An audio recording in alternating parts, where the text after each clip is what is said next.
മലപ്പുറം തിരൂര് ഭാഗത്തേക്കൊക്കെ കല്യാണത്തിന് പോയാൽ കിട്ടുന്ന ഒരു ബിരിയാണി ഉണ്ട്, ലഗോൺ ചിക്കൻ ബിരിയാണി. അപ്പോൾ ഇത് റെഡിയാക്കി എടുക്കാൻ വേണ്ടിയിട്ട് കുക്കറിലേക്ക് സവാള അരിഞ്ഞതും തക്കാളിയും ഇഞ്ചി വെളുത്തുള്ളി പച്ചമുളകും കൂടെ ചതച്ചതും മല്ലിയിലയും പുതിനയിലയും കറിവേപ്പിലയും നാരങ്ങനീരും തൈരും പിന്നെ ഉപ്പും മഞ്ഞൾപ്പൊടിയും ബിരിയാണി മസാലയും ചേർത്ത് കൊടുത്തിട്ട് നന്നായിട്ടൊന്ന് കുഴച്ചെടുക്കുക. കുഴച്ചിട്ട് ഇതിൽ നിന്ന് വെള്ളമൊക്കെ ഇങ്ങനെ ഇറങ്ങി വരണം കേട്ടോ. എന്നിട്ട് ചിക്കനും കൂടെ ചേർത്ത് കൊടുത്തിട്ട് വീണ്ടും കുഴച്ച് കൊടുക്കുക. ഒരു 2 ടേബിൾ സ്പൂൺ ഓയിലും കൂടെ ചേർത്ത് കൊടുക്കുന്നുണ്ട്.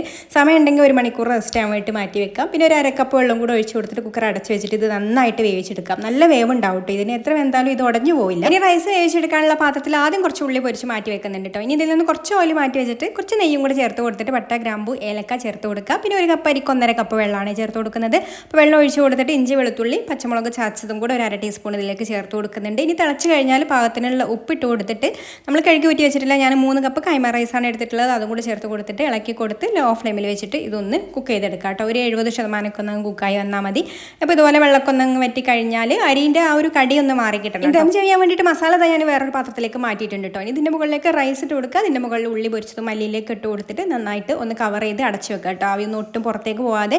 ഇനി ഹൈ ഫ്ലെയിമിൽ 5 മിനിറ്റ് വെക്കുക. ഇതിൽ ഗ്രേവിയിൽ അത്യാവശ്യം വെള്ളമുണ്ട്. അപ്പോൾ ഹൈ ഫ്ലെയിമിൽ 5 മിനിറ്റും പിന്നെ ഒരു 10 മിനിറ്റ് ലോ ഫ്ലെയിമിലും കൂടെ വെച്ചിട്ട് ഫ്ലെയിം ഓഫ് ആക്കാം. എന്നിട്ട് ഒരു 15 മിനിറ്റ് കഴിഞ്ഞിട്ട് നമുക്കിതാ നമ്മുടെ ബിരിയാണി സെർവ് ചെയ്യാം കേട്ടോ. അടിപൊളി ടേസ്റ്റുള്ള ലഗോൺ ചിക്കൻ ബിരിയാണി റെഡി ആയിട്ടുണ്ട്. ഇഷ്ടമായിട്ടുണ്ടെങ്കിൽ ലൈക്ക് ചെയ്യാനും കൂടുതൽ റെസിപ്പീസിന് പേജ് ഫോളോ ചെയ്യാനും മറക്കല്ലേ.